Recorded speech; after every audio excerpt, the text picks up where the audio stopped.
स्वागत और नमस्कार मेरे YouTube चैनल इन्फो इंडिया में। मैं वीके वत्स। उपराष्ट्रपति जगदीप धनखड़ ने ऐसा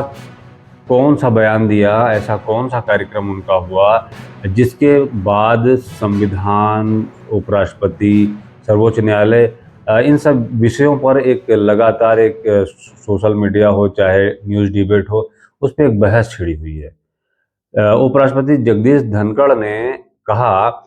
हमने एक ऐसे देश की कल्पना या ऐसे लोकतंत्र की कल्पना नहीं की थी जहां सर्वोच्च न्यायालय राष्ट्रपति को निर्देश दे। हमने एक ऐसे लोकतंत्र की कल्पना नहीं की थी जहां सुप्रीम कोर्ट यानी कि सर्वोच्च न्यायालय कार्यकारी कार्य करे, सुपर संसद की तरीके से व्यवहार करे और कानून बनाने का काम करे। यानी कि उन्होंने एक तरीके से 144 करोड़ भारतीयों के मन में जो सवाल सर्वोच्च न्यायालय को लेकर चल रहा है, जो प्रश्न खड़े हो रहे हैं, उसी की वह कहीं ना कहीं आवाज बन गए हैं। राजदीप धनखड़ जो धनखड़ साहब हैं अपने उपराष्ट्रपति, इन्होंने जो कार्यक्रम चल रहा था, यह उपराष्ट्रपति भवन में एक कार्यक्रम हो रहा था और कार्यक्रम था राज्यसभा प्रशिक्षुओं का 6वां बैच जिसको वह संबोधित कर रहे थे और उनके सामने यंग माइंड और यंग जनरेशन भारत की बैठी हुई थी और वह संविधान, राष्ट्रपति और सर्वोच्च न्यायालय की बात कर रहे थे और वह सर्वोच्च न्यायालय को सवालों के घेरे में ले रहे थे। उन्होंने कहा कि जो बीते दिनों कुछ जो व्यवहार सर्वोच्च न्यायालय का सामने आया है, वह अनेकों सवाल खड़ा करता है और वह अपने सामने बैठे यंग जनरेशन भारत की युवा पीढ़ी से वह ये सवाल भी कर रहे थे, वह उन्हें परामर्श भी दे रहे थे कि आपको अब सवाल करना होगा। और भारत 144 करोड़ एक वाइब्रेंट, एक एक अच्छी धड़कन वाली एक लोगों का एक बहुत बड़ा विशाल लोकतंत्र है, जहां पर जो सरकार बनती है और उसकी जो मूल अवधारणा है वह जनता से, जनता के द्वारा, जनता के लिए, यानी जनता सर्वोच्च है। और इस तरीके से जनता सवाल करेगी और आज सोशल मीडिया और जो न्यूज़ की डिबेट है उसमें सर्वोच्च न्यायालय के कार्य और व्यवहार को लेकर लगातार प्रश्न खड़े हो रहे हैं। और प्रश्न क्यों ना खड़े हों, क्योंकि सुप्रीम कोर्ट का जो व्यवहार है वह काफ़ी स्वेच्छाचारी दिखाई दे रहा है और इस व्यवहार में सुप्रीम कोर्ट यह तय करता है कि उसे कौन सी याचिका सुननी है, कौन सी याचिका नहीं सुननी है। और आप यह अच्छे से समझ सकते हैं कि इतिहास लेखन हो, चाहे निर्णय सुनाने का कार्य हो, यह कोई व्यक्तिगत मंशा, व्यक्तिगत राय पर आधारित नहीं होता है। यह कर्तव्य निर्वहन पर आधारित होता है और यह एक बहुत संवेदनशील कार्य होता है। तो राष्ट्रपति, उपराष्ट्रपति जो बात कह रहे थे वह सामने बैठी युवा पीढ़ी से वह यही कह रहे थे कि सत्ता का प्रयोग बहुत संवेदनशीलता के साथ करना चाहिए और हमें देश के प्रति जवाबदेह होना चाहिए। इन्हीं बातों को वह करते हुए उन्होंने कहा कि कुछ दिन पहले एक निर्णय सुप्रीम कोर्ट के द्वारा सुनाया गया था जिसमें कहा गया था कि राज्यपाल और राष्ट्रपति अपनी समय सीमा का निर्धारण करें कि वह किसी विधेयक को मंजूरी या किसी बिल को मंजूरी कब तक देते हैं। और यह विषय आया था तमिलनाडु के कुछ जो बिल राज्यपाल और राष्ट्रपति के पास पेंडिंग थे, उससे संबंधित किसी याचिका के संबंध में आया था। और आपने देखा होगा कि अभी वक्फ बोर्ड बिल, जो कि लंबी बहस और जांच प्रक्रिया, कानून और जनता से राय लेने के बाद पास हुआ है और राष्ट्रपति के द्वारा उसकी मुहर लगा के उसको कानून बना दिया गया, उससे संबंधित भी 70 याचिकाएं सुप्रीम कोर्ट में पड़ी हैं और सुप्रीम कोर्ट इनकी सुनवाई कर रहा है। तो सवाल जनता के मन में यही खड़ा होता है कि इतनी लंबी प्रक्रिया, आपने देखा होगा कि वक्फ बोर्ड बिल पास होने के पहले ज्वाइंट पार्लियामेंट्री कमेटी, संयुक्त संसदीय दल के समक्ष यह बिल पेश किया गया था और काफी लंबी प्रक्रिया यह होती है। इसके बाद संसद के दोनों सदनों, राज्यसभा, लोकसभा में एक लंबी बहस, उत्तर, प्रश्न प्रश्न उत्तर, बहस प्रक्रिया के बाद इस बिल को जब नियमानुसार जब पास किया गया, वहां से बिल पास हुआ, फिर राष्ट्रपति द्वारा कानून बना, तो इससे संबंधित 70 याचिकाएं इसके खिलाफ सुप्रीम कोर्ट में गई हैं और सुप्रीम कोर्ट की पर्सनल दिलचस्पी इसमें दिखाई दे रही है कि वो सुनवाई कर रहा है। तो क्या सुप्रीम कोर्ट में अगर 70 याचिकाएं जाती हैं और कुछ जजों की बेंच बैठती है और इन पे सुनवाई करती है, तो इसके पहले की प्रक्रिया सारी व्यर्थ है, जिसमें संसद ने इतना अपना समय लगाया, जनता ने अपनी राय दी और संयुक्त संसदीय जो बैठक होती है और उसके माध्यम से सारे जो है राय मशविरा हुआ। तो क्या यह सारा व्यर्थ है? इतनी जो लंबी कवायद है यह व्यर्थ है? और जब इतनी कवायदों पर अपना निर्णय, फाइनल निर्णय सुप्रीम कोर्ट को सुनाना है, तो क्या कानून बनाने का काम सुप्रीम कोर्ट करेगा? इसी बात को उपराष्ट्रपति ने कहा है कि आज हमने ऐसे लोकतंत्र की कल्पना नहीं की थी जहां सर्वोच्च न्यायालय कानून बनाने का काम करेगा, कार्यकारी काम करेगा और सुपर संसद जैसा व्यवहार करेगा। और आप जानते हैं कि जो लगातार पिछले एक दशक से सुप्रीम कोर्ट को लेकर जो सोशल मीडिया पे जो सवाल खड़े हो रहे हैं जनता के द्वारा, जो बहस हो रही है, वह सिर्फ 1 या 2 दिन में इसकी पृष्ठभूमि तैयार नहीं हुई है। जिस तरीके से ज्वालामुखी फटता है, तो ज्वालामुखी किसी एक दिन में तैयार नहीं होता और लंबी प्रक्रिया और लंबे समय लेने के बाद यह इस मुकाम पर पहुंचता है। इसी तरीके से एक कुछ किस्सा आता है पश्चिम का कि वहां पर जो ईसाइयों के धर्मगुरु पोप होते हैं, बीच में वह भगवान तुल्य हो गए थे। उनको मैसेंजर ऑफ गॉड ही ने उनको गॉड जैसा माना जाने लगा था और वह इतने निरंकुश हो गए थे सत्ता के प्रयोग में कि उनके खिलाफ आवाजें उठने लगी थी और बाद में एक बड़ा परिवर्तन वहां आया था। तो क्या भारत में सर्वोच्च न्यायालय की स्वेच्छाचारिता के प्रति जनता के बीच में उसके व्यवहार को लेकर काफी क्षोभ है, असंतोष है इस व्यवहार को लेकर और यह प्रत्यक्ष रूप से दिखाई दे रहा है कि इस तरीके की स्थिति पैदा हो रही है, क्योंकि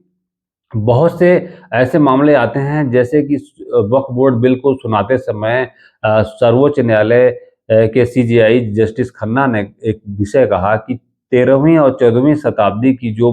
मस्जिदें हैं उनका कागज कहाँ से कोई ला सकता है। जब कागज नहीं होता है तो ग्रंथों के माध्यम से, घटनाओं के माध्यम से उनके उनके जो हमारे पास साक्ष्य मौजूद होते हैं उनका सहारा लिया जाता है। अगर इनका सहारा भी न लेना होता और ऐसे ही 13वीं 14वीं शताब्दी बताकर बिना किसी प्रमाण के किसी चीज का अधिकार मान लिया जाए, तो कोर्ट में साक्ष्यों का क्या महत्व रह गया, न्यायालय में साक्ष्य का क्या महत्व रह गया। और दूसरी तरफ जहां राम मंदिर का विषय था, भगवान राम का जहां जन्म स्थल था, वहां के सारे सबूत होने के बावजूद एक लंबी पेंडिंग और निराशाजनक जो प्रक्रिया जो देखने में आई, जो कई दशकों तक जिसका हिंदुओं ने इंतजार किया, बाद में वह अपने मंजिल तक पहुंची, वह अपने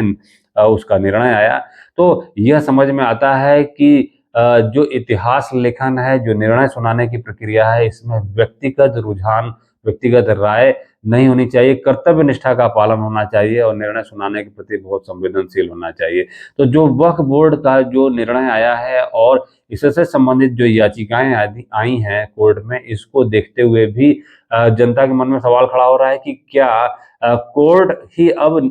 आखिरी कानून बनाएगा? क्या कोर्ट को यह अधिकार है? और दूसरी तरफ जगदीश उपराष्ट्रपति ने एक विषय और उठाया है, बहुत गंभीर है, जो उन्होंने कहा है कि संविधान में सिर्फ राज्यपाल और राष्ट्रपति को अभियोजन से छूट मिली हुई है, इसके अलावा और किसी को छूट नहीं मिली है। उन्होंने दिल्ली हाई कोर्ट के जज जस्टिस यशवंत वर्मा के घर में तथाकथित जो कैश बरामदगी हुई थी, उसके 1 महीने बीत जाने के बाद भी किसी प्रकार की एफआईआर दर्ज नहीं हुई और सुप्रीम कोर्ट की तरफ से 3 जजों की जो जांच समिति बनाई गई है, उस पर भी उन्होंने सवाल खड़ा किया कि यह कार्य न्यायपालिका का नहीं है, यह कार्य न्यायालय का नहीं है, यह कार्य सरकारी उन एजेंसियों का है जो जांच करती हैं, जो भ्रष्टाचार पर केस दर्ज करती हैं। तो उन्होंने कहा कि यह विषय बहुत गंभीर है और सोचने पर मजबूर करता है कि हम 1 महीना बीत जाने के बाद भी इस विषय पर न तो कोई निर्णय आया और न इस पर कोई बात सामने आई। तो जो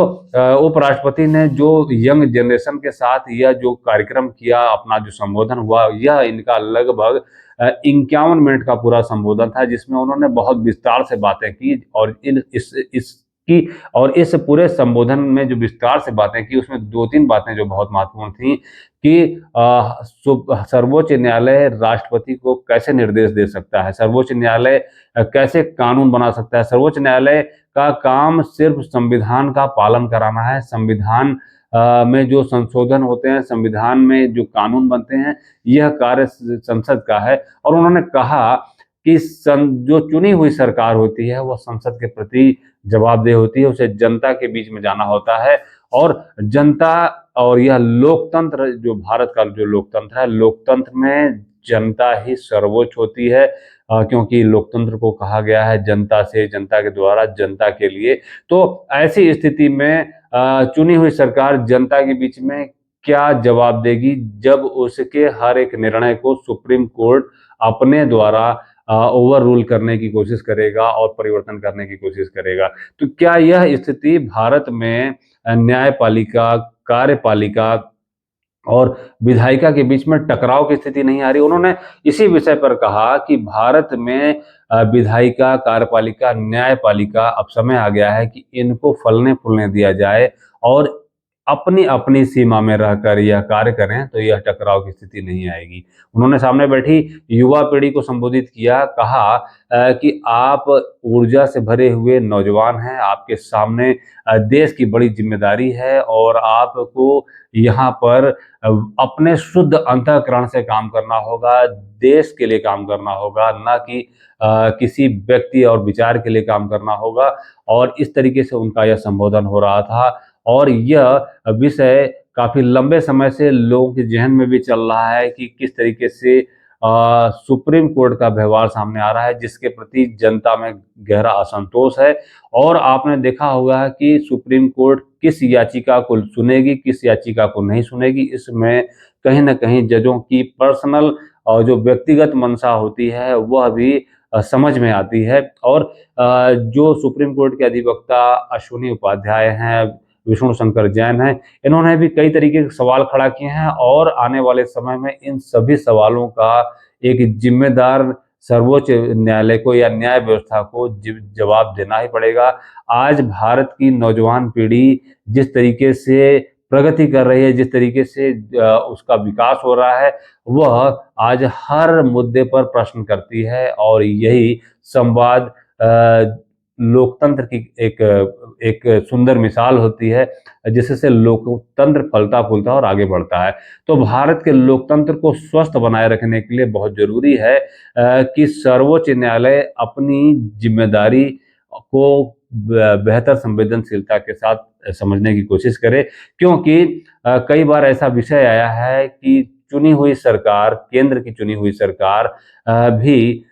इस विषय को लेकर व्यथित हुई है कि सर्वोच्च न्यायालय का दखल हर जगह दिखाई दे रहा है। सर्वोच्च न्यायालय को मानवाधिकार का विषय कुछ चुनिंदा राज्यों में ही दिखाई देता है और वहाँ पर वह जंगल राज बताता है, जैसा कि उत्तर प्रदेश में। लेकिन कुछ जगहों पर जब स्थितियाँ बेकाबू अनियंत्रित होती है, मानवाधिकार की बड़ी-बड़ी वहाँ पर घटनाएँ होती हैं, मानवाधिकार के खिलाफ काम होता है, तो वहाँ पर सुप्रीम कोर्ट का ना तो कोई दखल दिखाई देता है, ना कोई वहाँ पर स्वतः संज्ञान का मामला आता है। जैसा कि 2021 में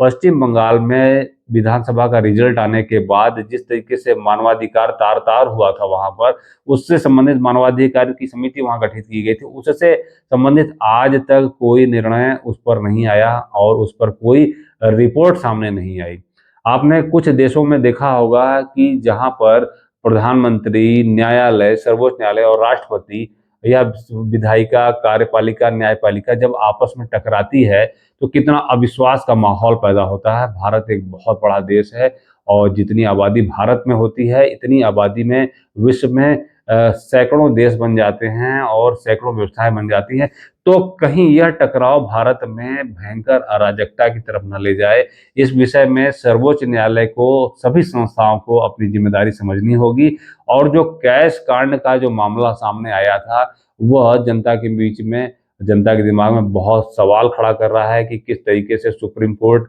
के दखल के साथ इस मामले को दबाया गया और इसका high court, Allahabad high court में प्रबल विरोध भी हुआ था वहाँ के बार एसोसिएशन के द्वारा कि जब एक जज पर भ्रष्टाचार के आरोप लगे हैं तो उसे कैसे दूसरी जगह स्थानांतरित करके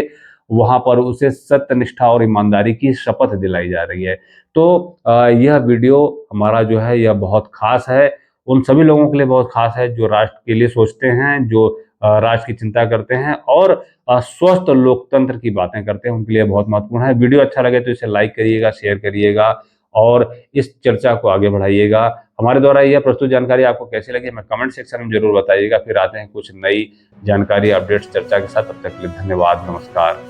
वंदे मातरम।